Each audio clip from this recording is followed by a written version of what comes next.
क्या खो दिया तुमने जो लाया था, किस बात का है मिलाप। जो मिला यहीं से मिला, जो दिया यहीं से दिया। मत कर चिंता किसी चीज़ का, सिर्फ कर भगवान का जाप। मुट्ठी बंद कर आया तू, जाना खाली हाथ है। आज तुम्हारे पास जो है कल न रहेगा वो साथ में। लगा रहेगा जीवन मरण, यही संसारिक नियम है। छोटा बड़ा को तज के अपना लो सिर्फ संयम तुम। ये शरीर न तुम्हारा है, नहीं शरीर के हो तुम। 5 तत्वों में मिलेगा प्राण जाएगा गुम। भगवान को कर अर्पण, यही सहारा उत्तम है। जो जाने इस बात को, उसको न भय चिंता न गम है। आइए वीडियो को शुरू करते हैं। इससे पहले कि हम आगे बढ़ें, अगर आप हमारे चैनल पर नए हैं तो प्लीज़ चैनल को लाइक एंड सब्सक्राइब ज़रूर कर दीजिएगा। गीता की पहली उपदेश ये है कि आपको वो नहीं करना चाहिए जो दूसरे करते हैं, बल्कि वो करें जो आपके लिए सही हो।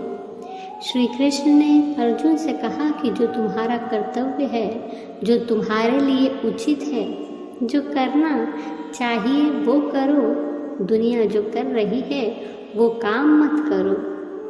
तब अर्जुन ने श्री कृष्ण से कहा कि इतने भयंकर युद्ध में पड़ने से अच्छा है सन्यासी बनना।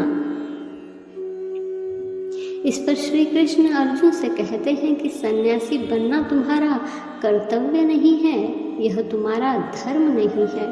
तुम क्षत्रिय हो, तुम्हारा कर्तव्य और तुम्हारा धर्म यही है कि तुम अधर्म का नाश करो और धर्म की रक्षा करो। वैसे ही हर व्यक्ति का कर्तव्य अलग होता है और रास्ता अलग होता है। इसलिए जहाँ सारी भीड़ जा रही हो वहाँ कभी न जाए।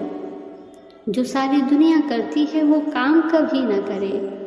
यह आजकल का ट्रेंड हो गया है, फैशन सा हो गया है। जो सब कर रहे हैं इसलिए हम भी कर रहे हैं।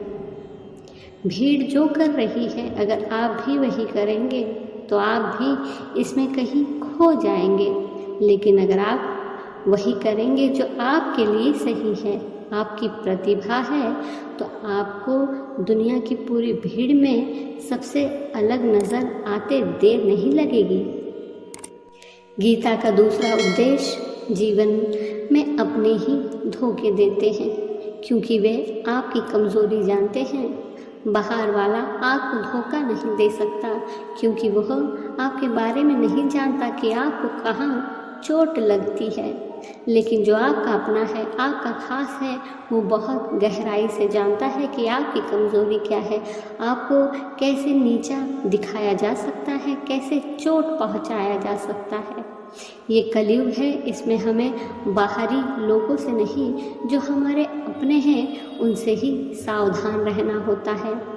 महाभारत का युद्ध 2 अलग अलग राज्यों के बीच नहीं, बल्कि एक ही परिवार के भाइयों के बीच लड़ा गया था। वे सभी एक ही वंश के थे, एक ही परिवार के थे। कितनी बार दुर्योधन ने जहर देके भीम को मारना चाहा, न जाने कितनी ही बार दुर्योधन ने पांडवों को जान से मारने की कोशिश की। सारी लड़ाइयाँ घर के अंदर ही होती है, बाहर कौन लड़ेगा हमसे। घर में ही सारे झगड़े होते हैं। तो आपको चोट सिर्फ वही लोग पहुंचा सकते हैं जो आपके अपने हैं। आपको धोखा भी वही लोग दे सकते हैं जो आपके अपने हैं। उनसे सावधान रहिए। गीता का तीसरा उपदेश कि जो व्यक्ति अपनी रक्षा नहीं कर सकता, उसकी रक्षा भगवान भी नहीं कर सकते।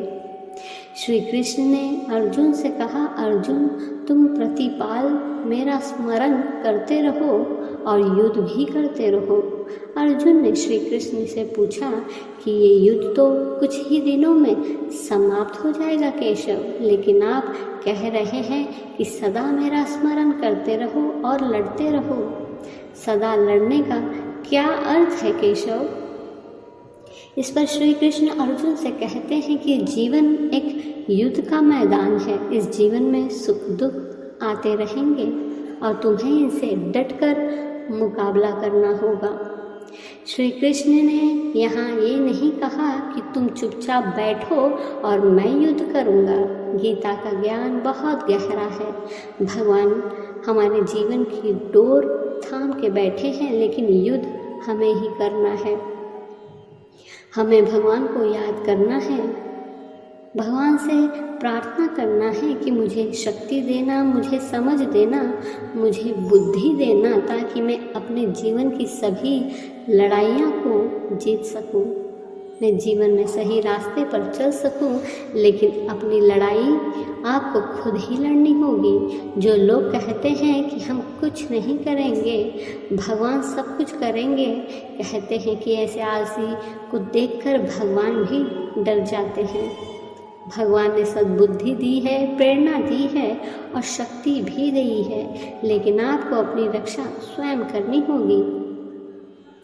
गीता का चौथा उपदेश ये है कि कोई भी ऐसी गंदी लत स्वयं को लगने न दे जो आपके जीवन को बर्बाद कर सकती है।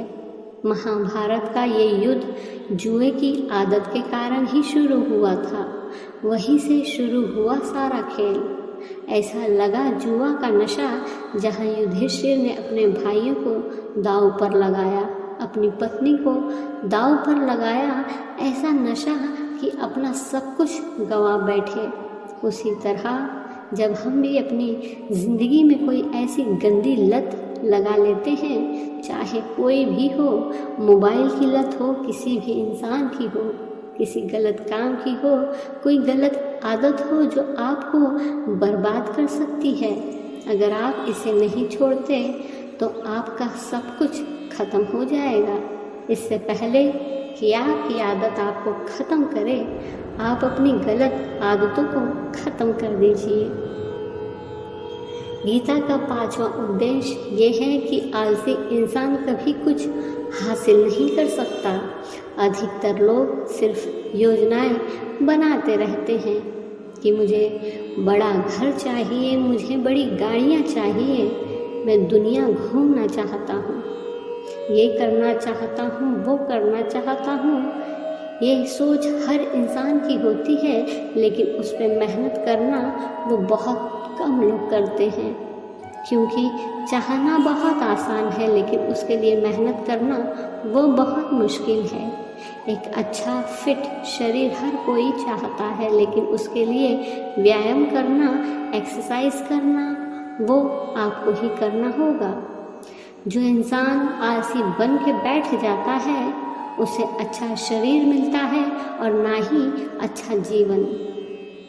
ज़िंदगी में अगर कुछ पाना चाहते हो तो आलस को अपनी ज़िंदगी से ज़रूर दूर कर देना। आलस के चलते आपको कुछ मिलने वाला तो नहीं, लेकिन जो आपके पास है आप वो भी गंवा दोगे। दरिद्रता का दूसरा नाम आलस्य है। जो आलसी होते हैं उनका कोई काम सिद्ध नहीं होता। आलस्य का मार्ग मृत्यु की ओर लेकर जाता है। जो आलसी है वो मानो मर चुका है।